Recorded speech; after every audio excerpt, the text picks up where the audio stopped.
नमस्कार बच्चों, कैसे हैं आप सब। मैं डॉक्टर S.N. महावर। बच्चों, आज का शिक्षण बिंदु है आर्य कौन थे तथा उनके मूल निवास स्थान के बारे में आप क्या जानते हैं। तो शुरू करते हैं आज का टॉपिक आर्यों के मूल निवास स्थान के बारे में। आर्य कौन थे, कहाँ के निवासी थे, इस प्रश्न पर इतिहासकार एक मत नहीं है। विभिन्न इतिहासकार आर्यों का मूल निवास स्थान भिन्न भिन्न बताते हैं, जो इस प्रकार हैं। नंबर 1, आर्यों का मूल निवास स्थान मध्य एशिया। सर्वप्रथम जेजी रहोड ने इस मत का प्रतिपादन किया है कि आर्य लोगों का मूल निवास स्थान मध्य एशिया था। जर्मनी के एक प्रसिद्ध विद्वान मैक्स मुलर ने इस मत का प्रबल समर्थन किया था। उनके अनुसार मध्य एशिया से ही आर्यों का विभाजन और विस्तार प्रारंभ हुआ था। इस मत के समर्थक विद्वानों ने अपने पक्ष में निम्नलिखित तर्क प्रस्तुत किए हैं, जो इस प्रकार हैं। नंबर 1, आर्यों ने जिन भौगोलिक दशाओं, वनस्पतियों तथा पशु पक्षियों का वर्णन किया है, ये सारी विशेषताएं मध्य एशिया में पाई जाती हैं। नंबर 2, मैक्स मुलर के अनुसार यह ऐसा समय था जबकि ईरानी, भारतीय एवं यूनानी एक साथ मध्य एशिया में रहते थे। जनसंख्या की वृद्धि तथा खाद्य सामग्री के अभाव के कारण एक टोली पश्चिम की ओर गई। उनके वंशज अब यूरोपियन राष्ट्र में हैं। कुछ लोग वहां से ईरान, भारत तथा जर्मनी की ओर चले गए। उनकी संतान जर्मन, ईरानी तथा भारतीय है। इस प्रकार तीनों ही एक वंश से संबंध रखते हैं। नंबर 3, ईरानी, अंग्रेजी तथा आर्यों की भाषाओं के शब्द आपस में काफी मिलते जुलते हैं। इससे पता चलता है कि ये लोग आरंभ में किसी एक स्थान पर सम्मिलित रूप से रहते थे। उदाहरण के लिए पिता को संस्कृत भाषा में पितृ, ईरानी भाषा में पिद्र और अंग्रेजी भाषा में फादर कहते हैं। आलोचना। डॉक्टर संपूर्णानंद इस मत से सहमत नहीं है कि आर्यों का आदि देश मध्य एशिया था। उन्होंने अपने मत की पुष्टि के लिए निम्नलिखित तर्क दिया है। भाषा की समानता एक जातीयता तो सिद्ध कर सकती है, परंतु भिन्न भिन्न प्रदेशों के निवासियों का एक स्थान पर रहना साबित नहीं कर सकती। उदाहरण के रूप में अंग्रेजी भाषा आज अनेकों प्रदेशों में बोली जाती है, परंतु ये सब लोग अंग्रेज नहीं हैं। शब्दों का आदान प्रदान तो साथ रहने या संपर्क से भी हो जाता है। आर्यों का मूल निवास स्थान यूरोप। इसमें नंबर 1, जर्मनी। कुछ विद्वानों ने भूरे बाल तथा अन्य शारीरिक विशेषताओं के आधार पर जर्मन प्रदेश के स्कैंडिनेविया को आर्यों का आदि देश माना है। जर्मनी के कुछ भागों में खुदाई में कुछ मिट्टी के मृत भांड प्राप्त हुए हैं। उन्हें भी यह विद्वान प्राचीन आर्यों से संबंधित मानते हैं। हर्ट नामक विद्वान ने भी इस मत का समर्थन किया था। आलोचना। यह मत भी ठोस मालूम नहीं होता है। केवल शारीरिक संरचना के आधार पर हम आर्यों का आदि स्थान जर्मनी नहीं मान सकते। नंबर 2, हंगरी अथवा डेन्यूब नदी की घाटी। डॉक्टर पी गाइस ने अपनी पुस्तक कैम्ब्रिज हिस्ट्री ऑफ इंडिया में इस मत का प्रतिपादन किया है कि आर्यों का आदि देश हंगरी अथवा डेन्यूब नदी की घाटी था। आलोचना। केवल शब्दों, वनस्पति तथा भौगोलिक समानता के आधार पर हम हंगरी को आर्यों का आदि देश नहीं मान सकते, क्योंकि हंगरी के अलावा अन्य बहुत से क्षेत्रों में भी इस प्रकार की विशेषताएं विद्यमान हैं। नंबर 3, आर्यों का मूल निवास स्थान उत्तरी ध्रुव।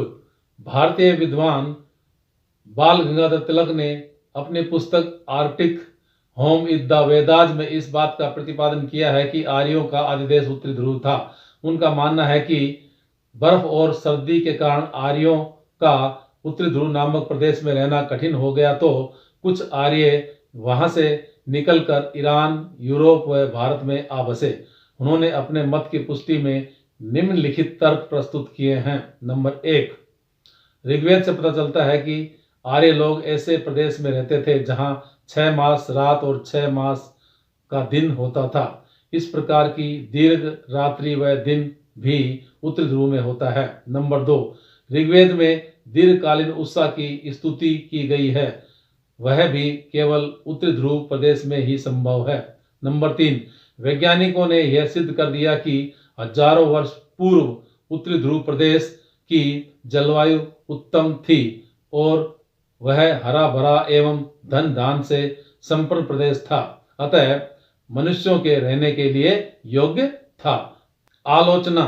यद्यपि तिलक ने अपने मत की पुष्टि के लिए उच्च कोटि के तर्क दिए हैं, परंतु डॉक्टर संपूर्णानंद ने तिलक के मत को खंडित करने का प्रयास किया है और उनका कहना है कि नंबर 1, यदि आर्यों का मूल निवास स्थान उत्तरी ध्रुव प्रदेश होता तो वे सप्त सिंधु प्रदेश की महिमा का गुणगान नहीं करते। नंबर 2, ऋग्वेद के अध्ययन से पता चलता है कि आर्यों की दीर्घकालीन उत्साह का उदय पूर्व में होता है। यह बात ध्रुव प्रदेश की उत्साह के लिए लागू नहीं होती है, क्योंकि वहां की उत्साह का उदय दक्षिण में होता है, न कि पूर्व में। नंबर 4, आर्यों का मूल निवास स्थान तिब्बत। स्वामी दयानंद सरस्वती ने अपनी पुस्तक सत्यार्थ प्रकाश में इस मत का प्रतिपादन किया है कि आर्यों का मूल निवास स्थान तिब्बत था। उनके इस मत का समर्थन विदेशी विद्वान पारगिटर ने भी किया था। स्वामी दयानंद सरस्वती ने अपने मत की पुष्टि के लिए निम्नलिखित तर्क प्रस्तुत किए हैं। नंबर 1, ऋग्वेद से पता चलता है कि ऋग्वेद में जिस प्रकार की भौगोलिक स्थिति, वनस्पति तथा पशुओं का वर्णन किया गया है, वह केवल तिब्बत में ही पाई जाती हैं। नंबर 2, ऋग्वेद के अध्ययन से पता चलता है कि आर्य लोग ठंडे प्रदेश के निवासी थे, इसलिए वे लोग सूर्य और अग्नि को बहुत अधिक महत्व देते थे। यह सर्दी प्रधान देश तिब्बत में ही हो सकता है। आलोचना। डॉक्टर संपूर्णानंद इस मत से सहमत नहीं हैं।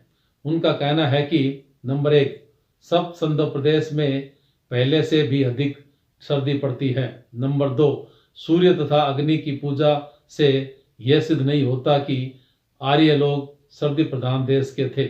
नंबर 5, आर्यों का मूल निवास स्थान भारत। डॉक्टर राजबली पांडे, डॉक्टर अविनाश चंद्र दास, डॉक्टर संपूर्णानंद, पंडित गंगानाथ झा आदि विद्वानों की मान्यता है कि आर्य भारत से बाहर से नहीं आए थे, बल्कि वे भारत के ही मूल निवासी थे और यहीं से अन्य देशों को गए थे। इन विद्वानों ने भारत के विभिन्न प्रदेशों को आर्यों के मूल निवास स्थान के रूप में निर्धारित किया है। डॉक्टर अविनाश चंद्र दास ने आर्यों का आदि देश सप्त सिंधु पंजाब कश्मीर को माना है। डॉक्टर संपूर्णानंद भी इस मत को स्वीकार करते हैं। डॉक्टर अविनाश चंद्र दास के अनुसार प्रारंभ में आर्य जाति के सभी सदस्य सप्त सिंधु प्रदेश में ही रहा करते थे। कालांतर में धार्मिक मतभेद के कारण वे 2 वर्गों में विभाजित हो गए। एक वर्ग देवता का उपासक था तो दूसरा राक्षसों का। दोनों में संघर्ष हुआ, जिसमें राक्षस वर्ग पराजित होकर सप्त सिंधु प्रदेश को छोड़कर पश्चिम की ओर होता हुआ ईरान में जाकर बस गया। डॉक्टर राजबली पांडे ने आर्यों का मूल निवास स्थान मध्य प्रदेश, उत्तर प्रदेश और बिहार को माना है। SD कल्ला ने कश्मीर तथा हिमालय प्रदेश को आर्यों का मूल निवास स्थान बताया है, जबकि डॉक्टर देव सहाय त्रिवेदी ने मुल्तान की देविका नदी के समीप के क्षेत्र को आर्यों का मूल निवास स्थान माना है। आर्यों के मूल निवास स्थान के प्रश्न पर इतिहासकार एक मत नहीं है। अभी तक यह निर्णय नहीं हो पाया है कि वास्तव में आर्यों का आदि देश कौन सा था। फिर भी आज भी आधुनिक विद्वान मध्य एशिया को ही आर्यों का मूल निवास स्थान मानते हैं। तो बच्चों, आज आपने जाना आर्यों के मूल निवास स्थान के बारे में। आशा करता हूँ यह वीडियो अच्छा लगेगा।